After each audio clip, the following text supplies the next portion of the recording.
శ్రీరాముని పయనం. అది త్రేతాయుగం. పుష్పక విమానంలో విజయోత్సాహంతో అయోధ్యకు చేరుకుంటారు సీతారామ లక్ష్మణులు. ఇదివరకు జరిగిన కథనం. తదుపరి ఇక ముందుకు సాగుదాం రండి. అయోధ్యలో మహోత్సవ వాతావరణం నెలకొంది. వృద్ధులు కన్నీరు కారుస్తూ, పిల్లలు ఆనందంతో నృత్యాలు చేస్తూ, మహిళలు మంగళహారతులు పట్టి ఆత్మీయంగా స్వాగతం పలుకుతూ ఉంటారు. భరతుడు తన సైనికులతో ఇలా అంటాడు: సైనికులారా, అందరూ ఆలకించండి. అన్నయ్య మన ప్రభువు విచ్చేస్తున్నారు. రథాలు సిద్ధం చెయ్యండి. వీధులలో పసుపు నీరు, గంధపు నీరు చల్లండి. దివ్యమైన ధూపాలు వేయండి. అందరం రాముని నందిగ్రామం నుండి అయోధ్యకు పట్టాభిషేకానికి తీసుకువెళదాం. రాముడు పుష్పక విమానం నుండి కిందకు దిగగానే భరతుడు పరిగెత్తుకుంటూ వెళ్లి అన్నగారి పాదాలకు పాదుకలను వినమ్రంగా తొడుగుతాడు. ఇది చూసి సుగ్రీవ విభీషణుల కన్నీరు ఆగలేదు. వెంటనే భరతుడు సుగ్రీవుని కౌగిలించుకుని, ఇంతకు మునుపు మేము 4 అన్నదమ్ములం, ఇవాటి నుండి మనం 5 సుగ్రీవ అంటాడు.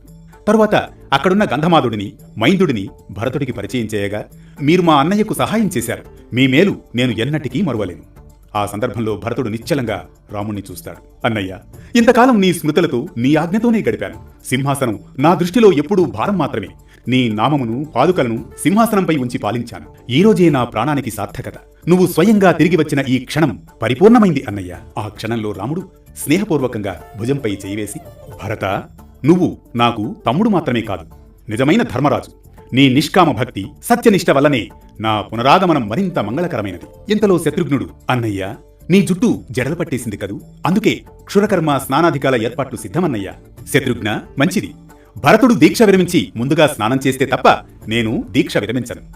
అలా భరతుడు, సుగ్రీవుడు, లక్ష్మణుడు క్షురకర్మ చేయించుకుని మంగళ స్నానాలు పూర్తయ్యాక రాముడు తదుపరి క్షురకర్మ మంగళ స్నానాలు చేస్తాడు. అందమైన పట్టు పీతాంబరాలను ధరించి మంచి అంగరాగములను పూసుకుని దివ్యాభరణాలను ధరిస్తాడు.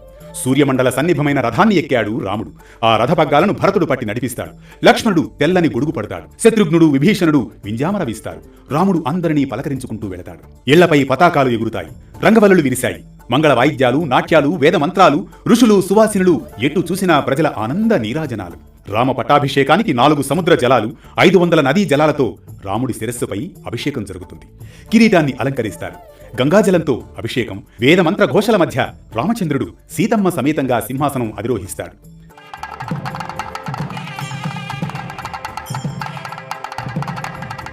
వాల్మీకి వర్ణించినట్లు దేవతలు, ఋషులు, వానరులు, రాక్షసులు, ప్రజలు అందరూ రామరాజ్యాన్ని స్వాగతిస్తారు. ధర్మ సంస్థాపకుడు భూమిలో ఆవిర్భవించాడు. ఇదే సత్యయుగ రాజ్యం. దేవతలు ఆకాశంలో పుష్పవర్షం కురిపిస్తారు. రామచంద్రుడే మా చక్రవర్తి, ధర్మరాజ్యం ఆవిర్భవించింది అంటూ ప్రజలు జై జయ ధ్వానాలు చేస్తారు.